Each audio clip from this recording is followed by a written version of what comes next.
Capítulo 4. Billon-sur-Sarthe, Francia, otoño de 1703. Billon es un lugar católico. Y se nota, desde luego, hay una iglesia en el centro del pueblo, un edificio solemne de piedra donde todos van en busca de la salvación de sus almas. La madre y el padre de Adeline se arrodillan allí 2 veces a la semana, se santiguan, pronuncian sus oraciones y hablan de Dios. Adeline tiene ya 12 años, de modo que hace lo mismo, pero reza del mismo modo en que su padre les da la vuelta a las hogazas de pan, del mismo modo en que su madre se lame el pulgar para recoger los granos de sal que quedan extraviados, por costumbre, que es algo más automático que la fe. La iglesia del pueblo no es nueva, y tampoco Dios, pero Adeline ha llegado a pensar en él de esa manera debido a Estelle, quien dice que el mayor peligro del cambio reside en dejar que lo nuevo reemplace a lo viejo. Estelle, quien pertenece a todos, a nadie, y a sí misma.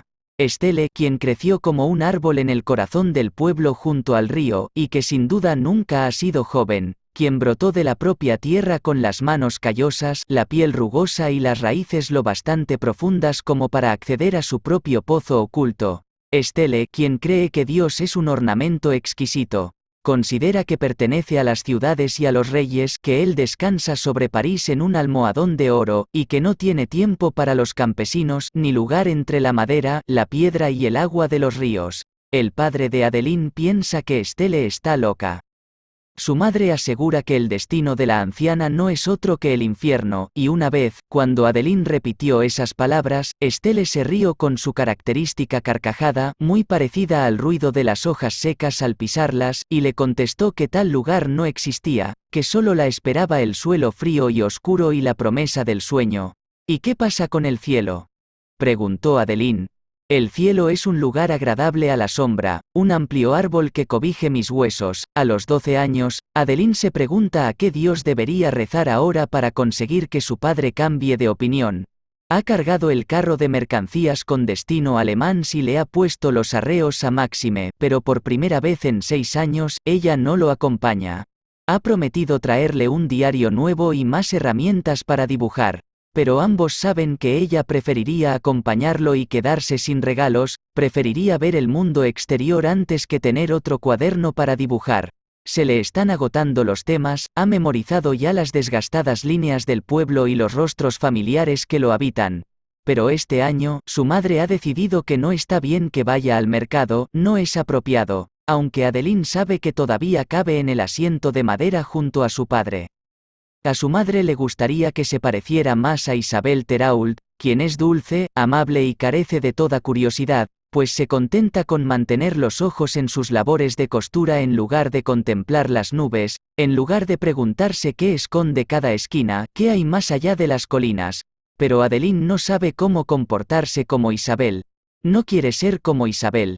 Tan solo desea ir a Le Mans y una vez allí, observar a la gente, ver el arte a su alrededor, probar la comida y descubrir cosas de las que aún no ha oído hablar.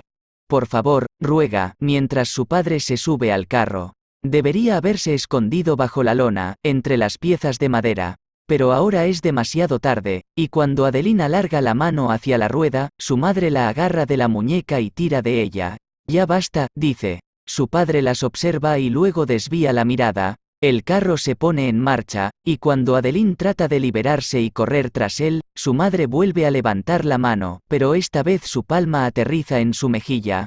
Las lágrimas brotan en los ojos de Adeline y un rubor intenso se extiende por su mejilla antes de que aparezcan los primeros signos de un moratón, y cuando su madre se dirige a ella, su voz es como un segundo golpe. Ya no eres ninguna niña.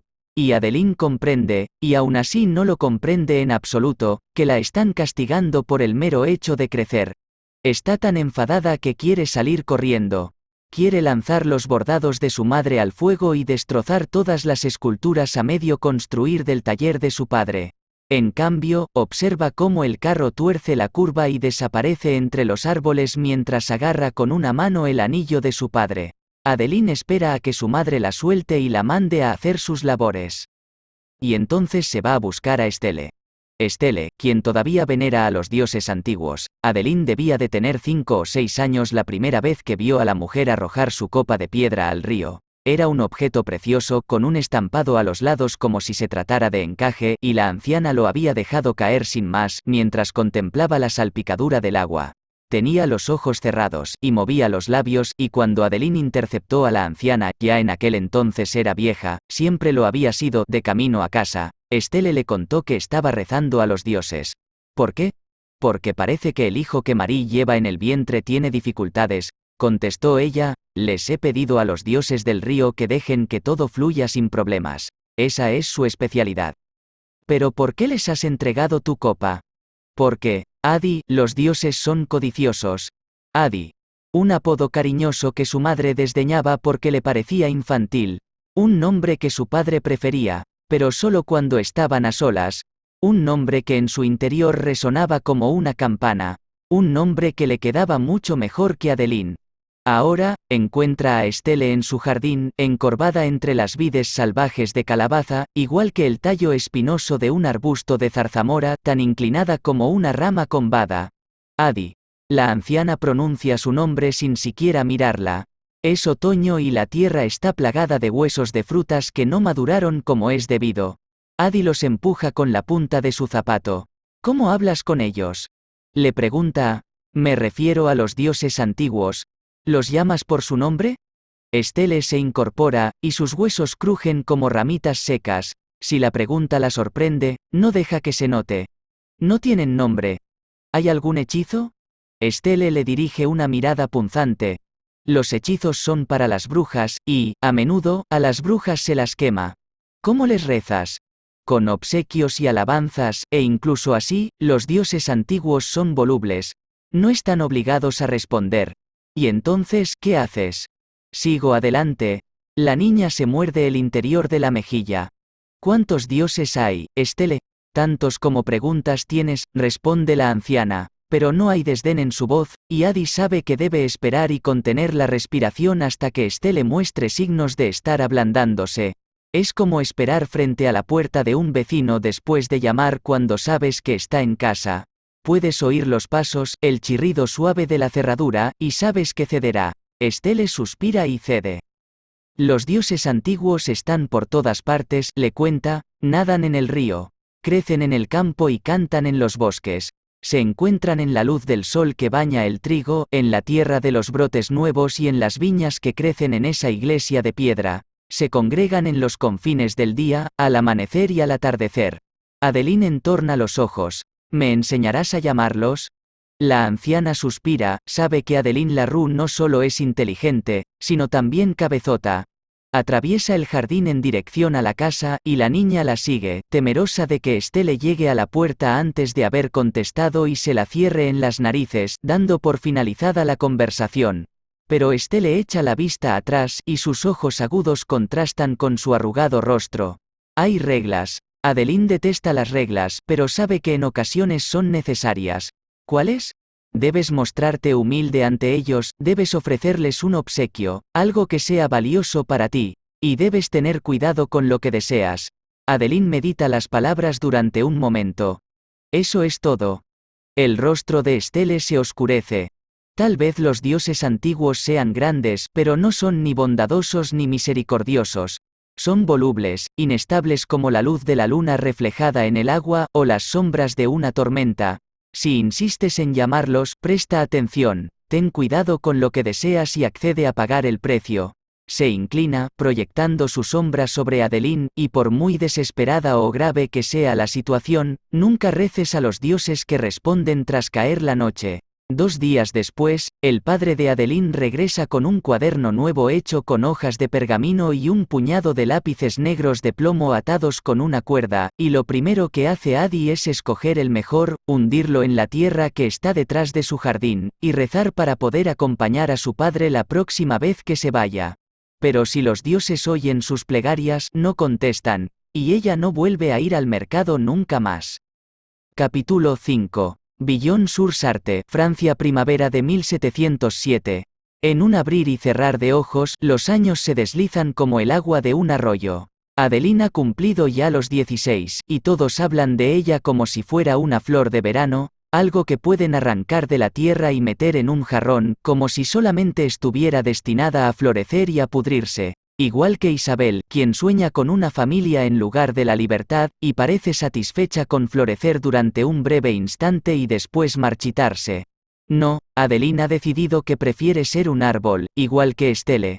Si tiene que echar raíces, prefiere florecer en estado salvaje en lugar de ser podada, prefiere quedarse sola y que le permitan crecer bajo el cielo abierto. Mejor eso que acabar convertida en leña y arder en la chimenea de otra persona. Se apoya el cesto de la ropa sucia en la cadera y sube la colina, y luego desciende por la pendiente atestada de maleza hasta el río. Cuando llega a la orilla, le da la vuelta a la canasta y arroja la ropa en la hierba, y allí, oculto como un secreto entre las faldas, los delantales y la ropa interior, está el cuaderno de dibujo. No es el primero. Se los ha guardado año tras año, asegurándose de llenar cada centímetro de espacio para aprovechar al máximo cada página en blanco, pero cada página en blanco es como una vela que arde durante las noches sin luna, siempre se agota demasiado rápido. Tampoco ayuda el hecho de que siga regalando las páginas. Se quita los zapatos y se recuesta en la pendiente, con las faldas amontonadas debajo de ella. Pasa los dedos por la hierba y se topa con el borde deshilachado de uno de sus dibujos favoritos. La semana pasada lo dobló hasta convertirlo en un cuadrado y lo llevó a la orilla, justo después del alba. Un obsequio, enterrado como una semilla, o una promesa. Una ofrenda. Adeline todavía reza al nuevo Dios cuando tiene que hacerlo, pero cuando sus padres no miran, también reza a los antiguos. Puede hacer ambas cosas, ocultar a uno en el interior de la mejilla como si fuera un hueso de cereza mientras les susurra a los otros. De momento, ninguno ha respondido a sus plegarias. Y aún así, Adeline sabe que la escuchan. Cuando George Caron comenzó a reparar en ella la primavera pasada, ella rezó para que desviara la mirada, y él empezó a fijarse en Isabel en su lugar. Desde entonces, Isabel se ha convertido en su esposa, y ahora lleva a su primer hijo en el vientre, aunque el desgaste por las tribulaciones del embarazo también la acompaña. Cuando Arnaud Touye dejó claras sus intenciones el otoño pasado, Adeline rezó para que encontrara a otra chica. No lo hizo, pero ese mismo invierno enfermó y murió, y Adeline se sintió fatal por el alivio que la recorrió, incluso mientras alimentaba el arroyo con más baratijas. Ha rezado y alguien debe de haber escuchado sus plegarias, pues todavía es libre. Ningún cortejo ni matrimonio la ata. Nada excepto Villon.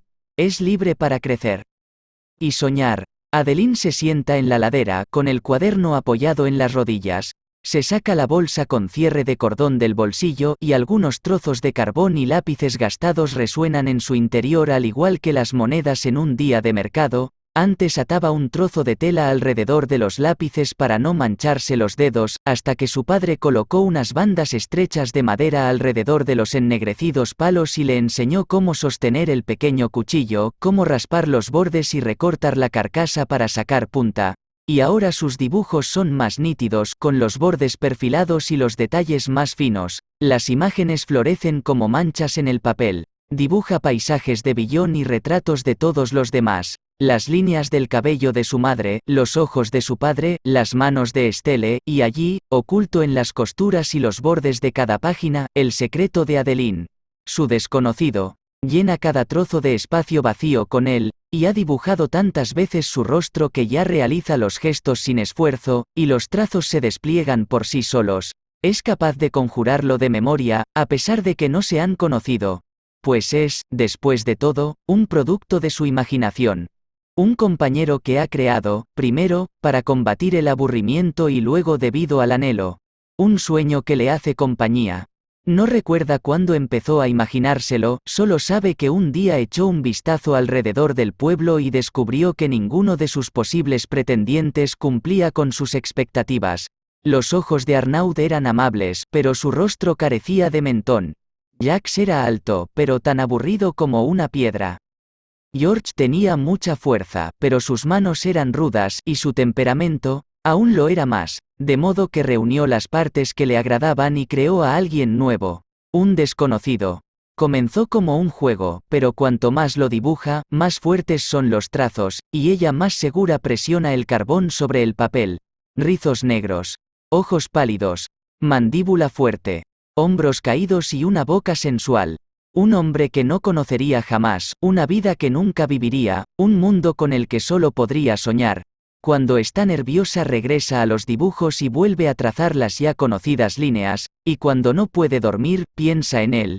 No en el ángulo de sus mejillas, ni en la tonalidad verde que le ha otorgado a sus ojos, sino en su voz, en sus caricias. Permanece despierta y se lo imagina a su lado, trazando con sus dedos largos patrones distraídos en su piel. Y mientras tanto, le cuenta historias. No del tipo que le contaba su padre, sobre caballeros, reinos, princesas y ladrones. No se trata de cuentos de hadas ni de advertencias para que no traspase los límites, sino de historias que le parecen auténticas, variantes de su existencia, sobre ciudades que resplandecen y el mundo que se encuentra más allá de Billón. Y aunque las palabras con las que ella fantasea seguramente están llenas de errores y mentiras, la voz imaginaria de su desconocido las hace sonar maravillosas y reales.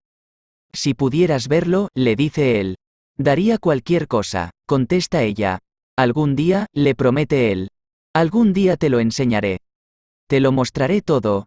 Las palabras duelen, incluso mientras las piensa, pues el juego da paso a una necesidad, a un sentimiento demasiado genuino, demasiado peligroso. Háblame de los tigres, le pide Adeline, que ha oído hablar de los enormes felinos a Estelle, que oyó hablar de ellos al albañil, que formaba parte de un grupo donde había una mujer que afirmaba haber visto uno. Su desconocido sonríe, gesticula con sus dedos afilados y le habla de su sedoso pelaje, de sus dientes y sus furiosos rugidos. En la pendiente, con la ropa olvidada a un lado, Adeline gira de forma distraída su anillo de madera con una mano mientras dibuja con la otra, esbozando sus ojos, su boca, la línea de sus hombros desnudos. Le insufla vida con cada trazo. Y con cada movimiento, le sonsaca otra historia. Háblame de los bailes en París. Háblame de los viajes en barco por el mar, cuéntamelo todo. No suponía ningún peligro, ni motivo de reproche, mientras era pequeña. Todas las niñas tienden a la ensoñación. Crecerá y lo superará, dicen sus padres, pero en cambio, Adeline siente que retrocede, que se aferra a la terca esperanza de algo más. El mundo debería ser cada vez más grande, y sin embargo, ella siente que se encoge, estrechándose como unas cadenas alrededor de sus miembros mientras las líneas planas de su propio cuerpo se curvan contra él, y de repente el carbón bajo sus uñas le resulta indigno, al igual que la idea de escoger su propia compañía sobre la de Arnaud o George, o cualquier otro hombre que la acepte. Está en desacuerdo con todo, no encaja. Es un insulto para su sexo, una chiquilla obstinada en el cuerpo de una mujer, con la cabeza inclinada y los brazos apretados alrededor de su cuaderno de dibujo como si este fuera una puerta al exterior. Y cuando levanta la mirada, siempre la dirige a las afueras del pueblo. Una soñadora, dice su madre con desdén. Una soñadora, se lamenta su padre.